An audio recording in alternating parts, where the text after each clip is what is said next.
Communal party है। तो मैं पूछना चाहती हूँ कि क्या आपके पाकिस्तान में जब पार्लियामेंट की कोई सेरेमनी होती है या कोई समारोह होता है, तो जितने भी हिंदू हैं, मान लीजिए 10 हिंदू हैं आपके पाकिस्तान में, तो क्या वहां पर भगवत गीता और हनुमान चालीसा पढ़ाया जाता है? नेवर। और हमारे नहीं, नेवर नेवर कहा ना आपने, पढ़ाया जाता है क्या? नहीं। नहीं। पर हमारे हिंदुस्तान के प्रधानमंत्री पुरसुकून तरीके से आंख बंद करके कुरान की तिलावत सुने हैं। और इन पर अगर उंगली उठी, इन ऐसे प्रधानमंत्री पर अगर, उन मुसलमानों से पूछना चाहती हूँ कि अगर पानी की कभी दिक्कत हो जाए तो हिंदुस्तान में रहते हुए तो हिंदुस्तान की मिट्टी से ही वजू और तयम्मुम कीजिएगा ना, क्या पाकिस्तान से मिट्टी मंगवाइएगा? ये तो पॉसिबल नहीं है ना। हिंदुस्तान की मिट्टी से, और खुदा कबूल करने को तैयार है। भाई मैं मरूंगी तो मैं हिंदुस्तान की मिट्टी पे दफनाई जाऊंगी ना। अरे बोलने पे वो बोल देंगे। देखिए, जापान हिरोशिमा में गांधी जी की के स्टेचू की स्थापना रखी गई, और जितने वहां पर हिरोशिमा और जापान के जितने भी एम्बेसडर थे और मिनिस्टर लेवल के लोग थे, मिनिस्टर्स थे, वो हाथ जोड़ करके उन्होंने प्रार्थना किया गांधी जी के सामने। एक वक्त था कि आज भी लोग घड़ियां खरीदते हैं तो उसमें 10-10 का कांटा लगा रहता है, ये वही हिरोशिमा और जापान है जहां पर शांति के लिए, क्योंकि गांधी जी को हम क्यों क्या बोलते हैं, शांति का प्रतीक बोलते हैं। हम फादर ऑफ नेशन को, हमारे बापूजी को किस तरीके से पुकारते हैं? पीस के तरीके से पुकारते हैं। तो जापान जैसी जगह पर गांधी जी के स्टेचू का स्थापना रखा है कि आपको जो समझना है आप समझ लीजिए। आप सोचिए कि इस भारत में ऐसे ऐसे जाहिल मौलवी मुल्ला है, ऐसे ऐसे पाखंडी मौलवी मुल्ला है जो औरतों को नीचे दबाने के लिए कुछ भी तरीके से ट्विस्ट एंड टर्न करने को तैयार है, किसी भी तरीके से। मैं जिस भी अनपढ़ जाहिल मुसलमान की तादाद बहुत ज्यादा है। भाई सच्चर कमीशन का रिपोर्ट है, हिंदुस्तान में सच्चर कमेटी की रिपोर्ट है, ये बिल्कुल भी नहीं चल रही है। आप भी अग्री करेंगे। देखिए, आप एक न्यूज रिपोर्टर है, डेफिनेटली सवाल करने का आपका पूरा पूरा हक है, लेकिन डिक्टेटरशिप आप मुझे एक बता दीजिए जहां पर दिखाया गया है। देखिए, जो हमारा है वो तो हमारा है। समारोह पर हर एक धर्मों की पूजा की गई है। जो पाकिस्तान हर रोज चिल्लाता है कि भाई ये जो भारतीय जनता पार्टी की हिंदुस्तान में सरकार है, ये मुसलमानों को देखना पसंद नहीं करती है। तो सूर्य रहमान की सूरा हुई है, कुरान की तिलावत हुई है, और मोदी जी ने जितनी सुकून से और आंखें बंद करके, जितनी जितनी मोहब्बत से सारे पूजा को उन्होंने सुना है और आदर और सम्मान दिया है, उतने ही इक्वालिटी के साथ उन्होंने कुरान की सूरह को भी पूरा सम्मान देते हुए सुना है। सीना गर्व से चौड़ा होता है।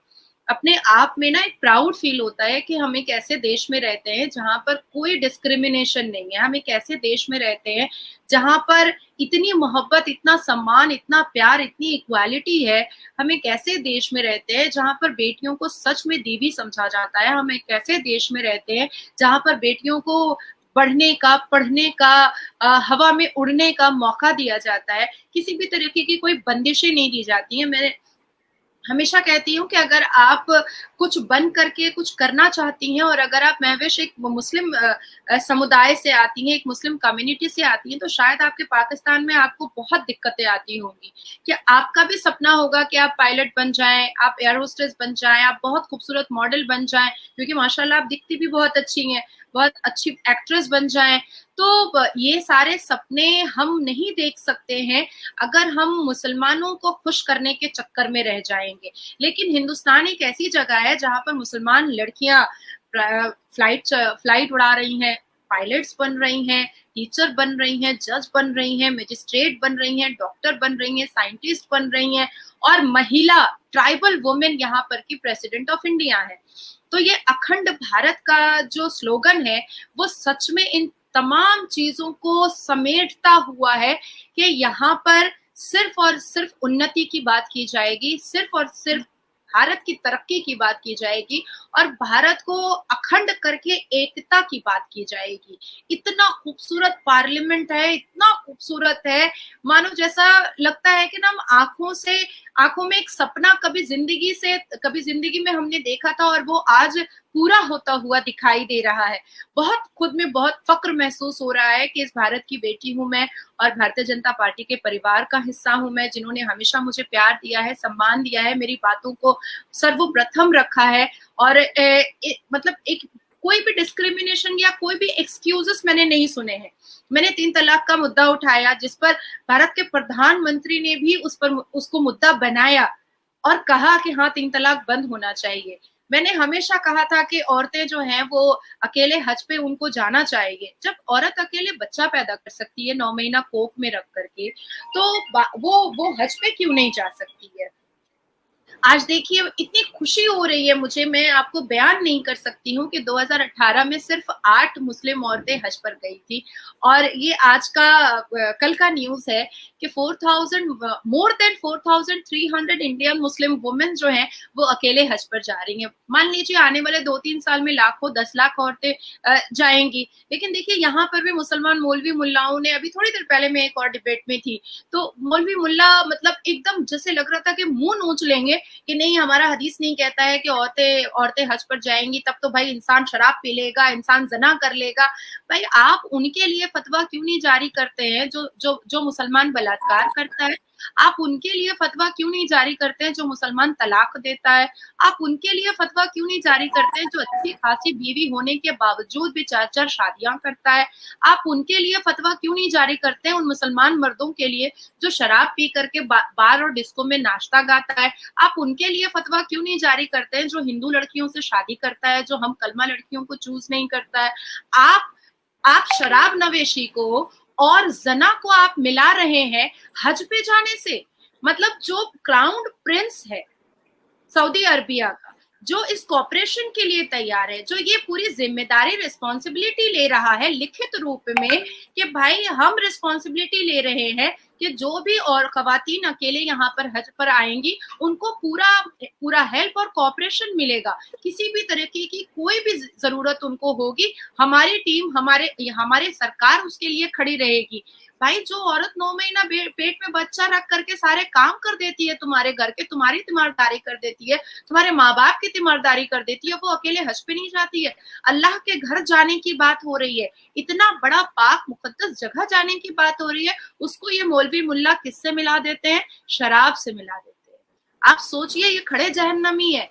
तब मैंने उनसे कहा कि इस्लाम ने तो हमें इक्वालिटी का दर्जा दिया है। इस्लाम पूरे 30 पारे ने कहीं पर भी जेंडर इनइक्वालिटी की तो बात नहीं कही है।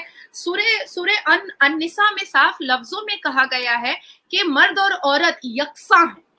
ये तो सूरे अन-निसा की बात है ना, ये तो कुरान की बात है ना।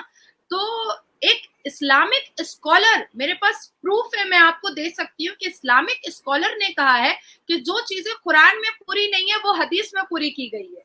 मतलब उन्होंने कह दिया कि कुरान पूरा नहीं है, नाउजुबिल्लाह। तो मैंने उनसे कहा कि आपका कहना है कि कुरान पूरा नहीं है, तो वो कह रहे हैं कि आपको जो समझना है आप समझ लीजिए। आप सोचिए कि इस भारत में ऐसे ऐसे जाहिल मौलवी मुल्ला है, ऐसे ऐसे पाखंडी मौलवी मुल्ला है जो औरतों को नीचे दबाने के लिए कुछ भी तरीके से ट्विस्ट एंड टर्न करने को तैयार है, किसी भी तरीके से। मैं जिस भी अनपढ़ जाहिल मुसलमान की तादाद बहुत ज्यादा है। भाई सच्चर कमीशन का रिपोर्ट है हिंदुस्तान में, सच्चर कमेटी की रिपोर्ट है कि हिंदुस्तान में जो मुसलमान है वो दलितों से भी नीचे है, पढ़ाई में शिक्षा में दलितों से भी नीचे है। आप हिंदुस्तान के मुसलमान को 7 कलमा पढ़ने के लिए बोलिएगा वो नहीं पढ़ पाएगा। आप हिंदुस्तान के मुसलमानों को आप पाड़ा गली मोहल्ला में जाकर के कहिएगा कि तुम ठीक है अल्हम्दुलिल्लाह पूरा पढ़ के सुना दो। आप मुसलमान को कहिएगा कि सूरह रहमान ने क्या कहा है बता दो। आप मुसलमान को आकर के हिंदुस्तान में पूछिएगा कि अच्छा ठीक है अत्तहियात क्या है वो बता दो, अत्तहियात में क्या कहा गया है वो बता दो। वो नहीं बताएगा, वो आपको नहीं बता पाएगा कि अत्तहियात क्यों बना, ये सूरह बनी क्यों है, वो ये भी नहीं बता पाएगा आपको। 3 कलमा याद नहीं है जो हर वक्त 5 वक्त की नमाज में 3 कलमा इस्तेमाल में आता है। हम 5 वक्त नमाज मुकम्मल नहीं कर सकते हैं अगर हमें अत्तहियात ना याद हो और हमें 3 कलमा ना याद हो। वो 3 कलमा के मायने नहीं पता है यहाँ के मुसलमानों को, और ये फतवा जारी करते हैं कि भाई लड़की औरतें अगर अकेले जाएंगी हज पे तो उनका हज पूरा नहीं होगा। भाई ये अथॉरिटी की पोजीशन में आपको डालने की जिम्मेदारी किसने दी है? जब कुरान कह रहा है इक्वालिटी की बात, तो आपने इनइक्वालिटी की बात कैसे कह दी? तो देखिए, मुझे तो बहुत अच्छा लग रहा है कि आज इस सरकार की वजह से मर्द और औरत को इक्वल फुटिंग का दर्जा मिला है।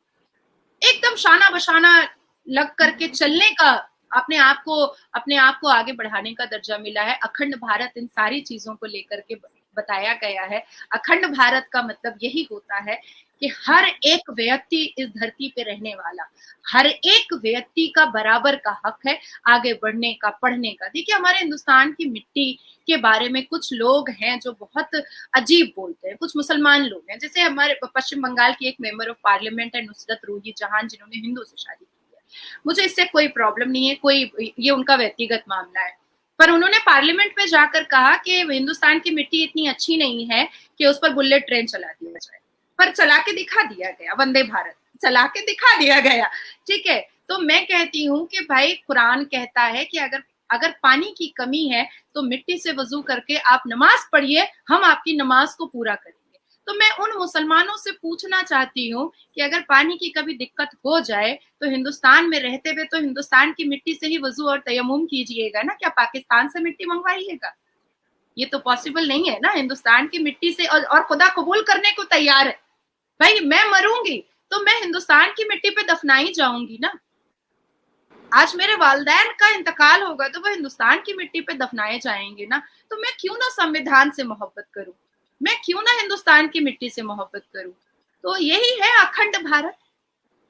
ऐसे कि नाजिया जी, और जिस कुरान की आप बात कर रही हैं उसके अंदर ये भी मेंशन है कि जिस मुल्क में रहो उस मुल्क से मोहब्बत करना भी आपको सवाब कमाने के बराबर है।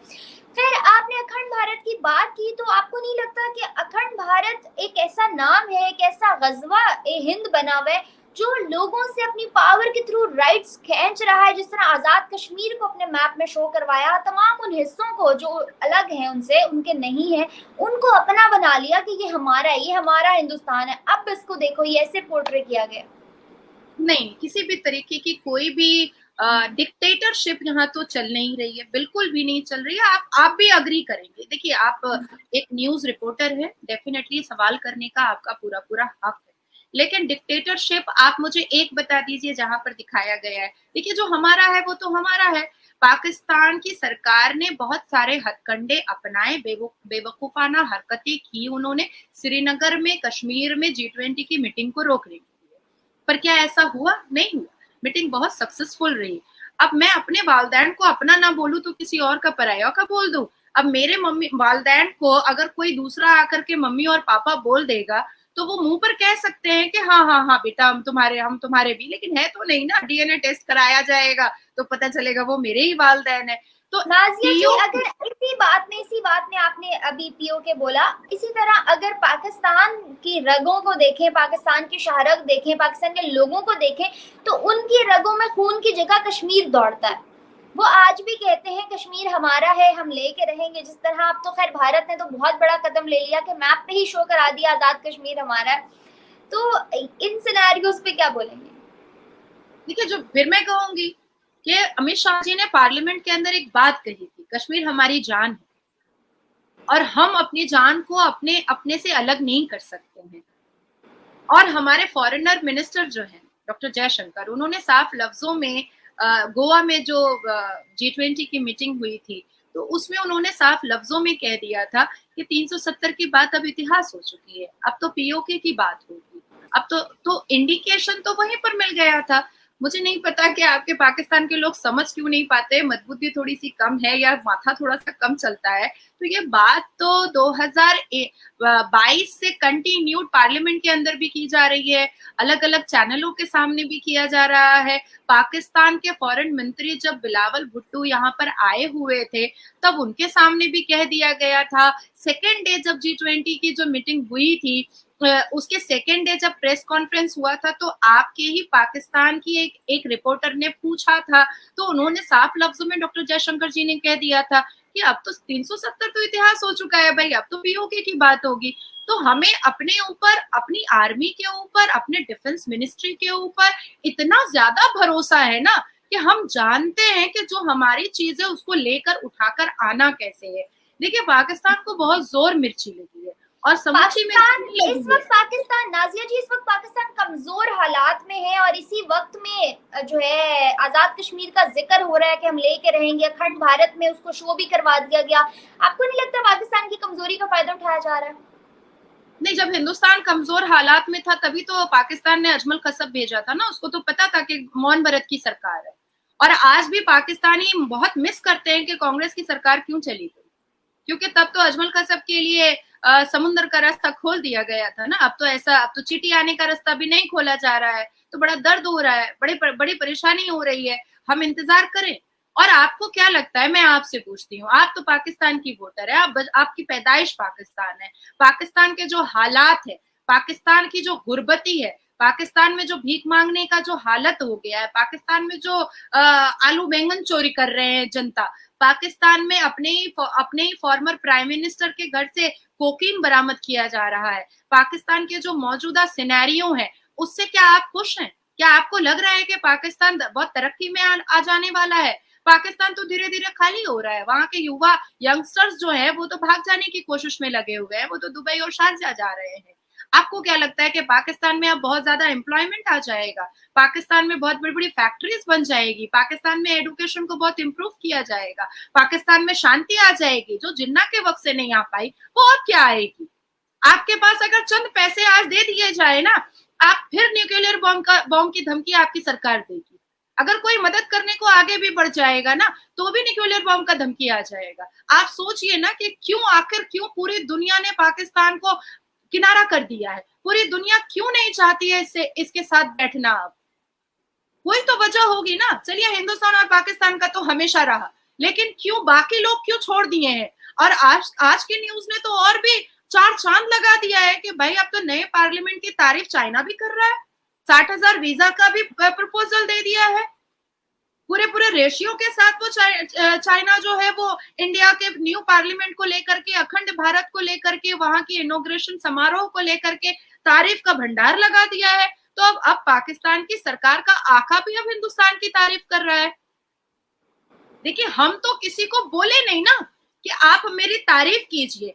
देखिए पापुआ में जाकर के जो भारत के प्रधानमंत्री का जो पैर छुआ गया, उनसे आशीर्वाद लिया गया, ये तो किसी ने बोला नहीं था उनको। ये तो उनकी इमोशनल फीलिंग आई कि हमको ऐसा करना है। उनको ऐसा फील हुआ कि ये आदमी सच में ऐसा है कि हम कर सकते हैं। सिडनी में उनको द बॉस बोला गया, हमारे भारत के प्रधानमंत्री को। तो हमने तो कुछ बोल नहीं दिया था कि आपको द बॉस बोलना है, और वो इतने तो कमजोर नहीं है कि हमारे बोलने पे वो बोल देंगे। देखिए जापान हिरोशिमा में गांधी जी के स्टेचू की स्थापना रखी गई, और जितने वहां पर हिरोशिमा और जापान के जितने भी एम्बेसडर थे और मिनिस्टर लेवल के लोग थे, मिनिस्टर्स थे, वो हाथ जोड़ करके उन्होंने प्रार्थना किया गांधी जी के सामने। एक वक्त था कि आज भी लोग घड़ियां खरीदते हैं तो उसमें 10-10 का कांटा लगा रहता है। ये वही हिरोशिमा और जापान है जहां पर शांति के लिए, क्योंकि गांधी जी को हम क्या बोलते हैं, शांति का प्रतीक बोलते हैं। हम फादर ऑफ नेशन को, हमारे बापूजी को किस तरीके से पुकारते हैं? पीस के तरीके से पुकारते हैं। तो जापान जैसी जगह पर गांधी जी के स्टेचू का स्थापना रखा गया। तो ये किसने किया? ये भारत के प्रधानमंत्री ने किया। वो चाहते तो मना कर सकते थे, पर उन्होंने तो मना नहीं किया। तो ये चार्म है, ये ग्लैमर है, और ये ग्लैमर, ये चार्म, ये पॉपुलैरिटी, ये इतना ज्यादा उनका उत्साह ये ऐसे नहीं आ रहा है। लोग देख रहे हैं, ये पूरी दुनिया की निगाहें टिकी हुई है कि वाकई में ये आदमी काम कर रहा है, ये अपने हिंदुस्तान की तरक्की के लिए दिन रात एक करके रखा हुआ है। और इसके कैबिनेट में जितने लोग हैं, इसके छोटे से छोटे वर्कर को उठा लीजिए और बड़े से बड़े मंत्री को उठा लीजिए, सब इक्वली काम कर रहे हैं। आज अभी रात का 11 बज रहा है, आपने मेरे से कहा, मैंने कहा हाँ करते हैं डिबेट, कोई दिक्कत नहीं है। मैंने तो नहीं कहा मुझे सोना है। तो ये जो आराम, नेपोटिज्म, बादशाहियत, ये जो मुगल की तरह पड़े रहना, सुस्ती में रहना, कुछ नहीं बोलना, काम नहीं करना, ये जो चीजें थी ना, ये कभी हुआ करती थी। ये मोदी जी की सरकार है, ये पॉसिबल नहीं है। यहाँ है कि जैसे चौकीदार पूरे पूरे अपार्टमेंट के लिए चौकीदारी करता है, उसी तरीके से हम चौकीदार हैं और सबके साथ, सबके विश्वास के साथ हम लोगों को उनकी हिफाजत के लिए दिन रात जाग करके मेहनत करनी है और पूरे परिवार को, पूरे हिंदुस्तान के परिवार को अखंड भारत के अंदर खुश रखना है और तरक्की याफ्ता बनाना है। नाज़िया जी, आज हिंदुस्तान पावरफुल है, मोदी जी का बहुत नाम है, हर तरफ बोलबाला है, हिंदुस्तान का सिक्का चलता है, तो चाइना भी तारीफ करने पे मजबूर हो गया। मगर पाकिस्तान अभी भी बज़द है, कुछ नहीं बचा मगर फिर भी अना के हाथों मजबूर है, क्या कहेंगे? देखिए, ये तो जन्मसिद्ध अधिकार है मुसलमानों का। ईगो जो है वो जन्मसिद्ध अधिकार है। कुछ है जो चेंज हो जाते हैं, कुछ है जो बज़द रहते हैं कि हम चेंज नहीं होंगे, हमको चेंज नहीं होना है। ये तो उनका उनका प्रॉब्लम है। देखिए आप हिंदुस्तान भी आ जाइएगा तो यहाँ के भी एक गुट है मुसलमानों का जो बज़द है कि हमको औरत को अपने पैर की जूती बनाकर रखना है, हमको औरत को सिर्फ बच्चा पैदा करने की मशीन बना के रखना है, हमको औरत को नौकरानी बनाकर रखना है। तो ये जो एक एडममेंट और स्टबर्न नेचर है वो पाकिस्तान का है, बिल्कुल है। और ये नहीं जाएगा, ये बिल्कुल नहीं जाएगा, ये कभी नहीं जाएगा। इनको समझ नहीं आ रहा है कि ये दलदल में फंस चुके हैं, इनके पास कोई रास्ता नहीं है बाहर निकलने का। पर सिर्फ एक मात्र एक चीज है इनके पास, घमंड, ईगो। इसके अलावा और कुछ बचा नहीं है। अंदर तरीके से ये भी जानते हैं कि इनकी पोजीशन जो है वो इख्तिताम पे पहुंच चुकी है, खत्म पे पहुंच चुकी है। ये ड्रामा अब खत्म हो चुका है। हमारे लिए किसी भी तरीके से पाकिस्तान से कोई तुलना ही नहीं है, हम आसमान है वो जमीन। नाज़िया जी, अगर चाइना की बात करें तो चाइना हमेशा से पाक चीन दोस्ती के नारे लगाता आया है। पाकिस्तान को भी बड़ा घमंड था चीन की दोस्ती पे। हर दूसरी जगह पे कहीं रोड्स के प्रोजेक्ट्स चल रहे हैं तो कहीं सीपेक जैसी चीजें, मतलब हर जगह डिफरेंट प्रोजेक्ट्स चल रहे हैं। और चाइना पाकिस्तान के साथ अपना फ्लैग जोड़ना अपना बड़ा जो है ना जाती मफाद समझता था। मगर अब जहां बात आई उनकी अपनी, और उन्होंने G20 को पाया तकमील तक पहुंचते देखा कि बहुत अच्छे तरीके से सफल हो गई है, तो उन्होंने भी रंग बदल ली। अब क्या होगा पाकिस्तान? देखिए, मैं तो शुरुआत यहाँ से करूंगी कि चाइना को आका समझने वाला कभी ये नहीं झांक कर देखा कि चाइना में औरतें बड़ी बेबाक होती हैं, बड़ी इंडिपेंडेंट होती हैं, औरतों का एक मर्तबा होता है। तो पाकिस्तान में औरतों को इतना डिप्राइव करके, इतना मजबूर करके क्यों रखा जाता है, पता नहीं इतना ज्यादा रुलाया क्यों जाता है। तो मैं कहना चाहूंगी कि देखिए, आपकी सरकार तो कोविड जैसे